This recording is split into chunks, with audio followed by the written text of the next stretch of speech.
समाज अगर अपने बनाए सांचे में दुनिया चलते देखता है तो सीना चौड़ा कर फूले नहीं समाता। वहीं उस सांचे से अलग कोई अगर चलने लगे तो उसे चील कौवों की भांति नोच खाता है।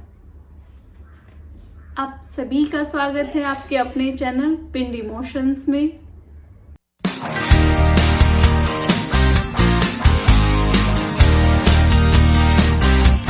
जहां हम एक ऐसे इमोशन की बात करने वाले हैं जिसे छूने से भी समाज कतराता है।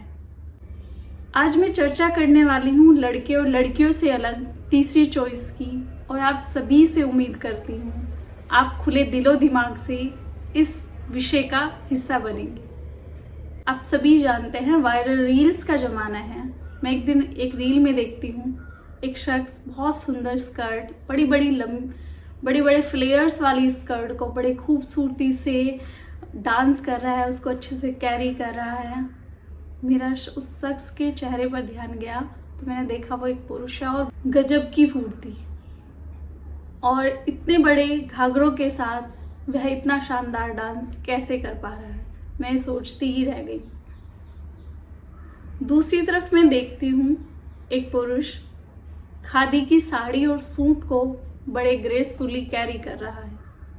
सच कहूँ तो मेरे आसपास की सभी स्त्रियां या मुझसे भी अच्छे से वो अपने वस्त्र कैरी कर पा रहा था।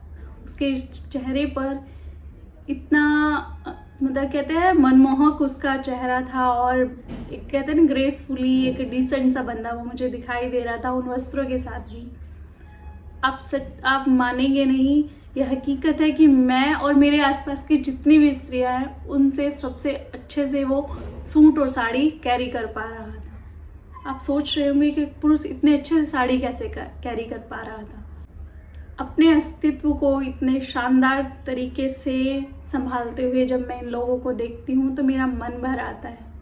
मैं सोचती हूँ मेरे अर्धनारीश्वर की विभिन्न संरचनाएं, मतलब इतनी सारी संरचनाएं ईश्वर ने कैसे रची हों। अभी तक आप समझ ही गए होंगे कि मैं LGBT समुदाय की बात कर रही हूँ, और उस हर शख्स की बात हो रही है जो एक बने हुए सांचे से बाहर अपना जीवन व्यतीत कर रहा है।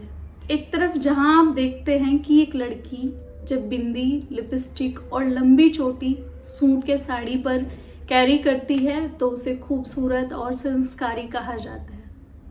वही लड़की उन लंबे बालों को, उन लंबी चोटी को, उस बिंदी को, उस लिपस्टिक को जब जीन्स पर या किसी पुरुष वाले कपड़ों पर कैरी करती है तो तब उसे स्ट्रॉन्ग और मॉडर्न कहा जाता है।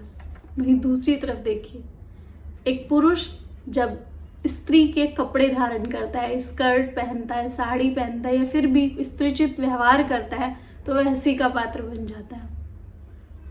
तो यहाँ सोचने वाली बात यह है कि जब स्त्री पुरुष के जैसा व्यवहार कर रही है वो हंसी का पात्र नहीं बनती, लेकिन जब पुरुष स्त्री जैसा व्यवहार करता है तो वह हंसी का पात्र बनता है। इसका मतलब जो स्त्री वाला व्यवहार है वो हंसी का पात्र है। बड़ा आश्चर्य होता है मुझे अपने महादेव की इस दुनिया में या अपने अर्धनारीश्वर रूप में जहाँ महादेव विराजते हैं, जहाँ इतने पूजनीय हैं, वहाँ मैं लोगों को स्त्रियों के व्यवहार को हंसी का पात्र बनाते देखती हूँ। अर्धनारीश्वर, वर्णला, मोहिनी की इस दुनिया में जब मैं स्त्रियों के व्यवहार को हंसी का पात्र बनते देखती हूँ तो मुझे दया आती है उन लोगों पर जो धर्म की आड़ में इन चीज़ों को टारगेट करते हैं। कुछ लोगों का मानना है कि जिसको जैसे रहना है वो रहे, क्यों इन चीज़ों को लीगलाइज किया जाए, मतलब लीगल करने की क्या आवश्यकता है, क्यों समाज में ये गंदगी फैलाई जाए। तो आपको अगर पता होगा जब दो लोग शादी या फिर किसी रिलेशनशिप में होते हैं, अगर उनका संबंध लीगल है तो दोनों पार्टनर अगर बच्चा गोद लेते हैं तो उसके माता पिता कहलाते हैं। इन संबंधों के लीगल होने से पहले ये रूल था कि अगर वो लोग बच्चा गोद ले रहे हैं तो एक ही शख्स उस बच्चे का मतलब पेरेंट कहलाता था। अगर आप ये सोचिए इसमें से एक पार्टनर की दुर्घटनावश मृत्यु हो जाती है तो वो बच्चा तो अनाथ फिर से हो गया जिस बच्चे को उन्होंने गोद लिया था। दूसरी तरफ बीमा, आधार कार्ड, राशन कार्ड में भी अगर आपके संबंध लीगल मान्य हैं तो उसमें भी आप मुआवजे या फिर उसको मिलने वाली सुविधाओं के पात्र बन जाते हैं। तो लोग संस्कृति में गंदगी फैलाने के लिए इन संबंधों को लीगलाइज नहीं चाहते थे। वो अपने, जैसे आप अपने किसी पार्टनर से जब शादी करते हैं, आप अपने हमसफ़र के साथ रहते हैं, तो दोनों हर चीज़ों में बराबर के हकदार बनते हैं, तो वही हक वो पाना चाहते थे। इसीलिए इन संबंधों को वो लीगल करने के लिए आंदोलन कर रहे थे। संबंध तो लीगल कोर्ट के माध्यम से हो चुके हैं, पर कब हमारे मनों में ये संबंध लीगल होंगे, मैं उस दिन का इंतज़ार कर रही हूँ। जब मैं इन लोगों को अपने आसपास देखती हूँ और अपने पार्टनर के लिए, अपने संबंधों के लिए जब ये लोग पुरजोर तरीके से अपनी बातों को रखते हैं या समाज से भी ये लोग लड़ रहे हैं, तो मेरा समर्थन हमेशा इन लोगों के साथ है। घर, परिवार, समाज, शादी, फंक्शंस और नौकरियों में भी इनके प्रति भेदभाव होता है। कानून बनने के बावजूद भी लोग इनकी हंसी बनाने से बाज नहीं आते। इन्हें दोयम दर्जे का इंसान समझा जाता है। ये सब भी हम और आपकी तरह इंसान हैं। प्यार जेंडरलेस होना चाहिए और हमारे थोड़े से दिल और दिमाग दोनों खुले रहने चाहिए। हमारा प्रेम सर्वश्रेष्ठ और इनका प्रेम कमज़ोर कैसे? ये सर्वश्रेष्ठ होने की भावना ख़त्म होने का नाम ही नहीं ले रही है। चलिए इसे मिलकर ख़त्म करते हैं। इस व्लॉग को बनाने का यही उद्देश्य है। तो मैं इन सभी लोगों को सैल्यूट करती हूँ।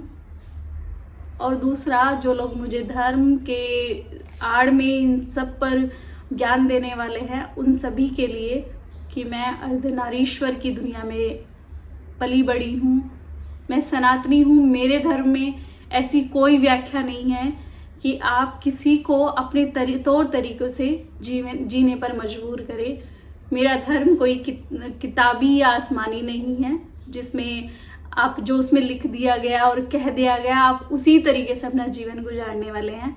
मुझे अपने धर्म पर, अपनी संस्कृति पर गर्व है, जहाँ हर चीज़ को, सभी विभिन्नताओं को खुले दिल से स्वीकार किया जाता है। तो आप सभी की विषय पर क्या राय है, आप हमें कमेंट सेक्शन में अवगत करा सकते हैं।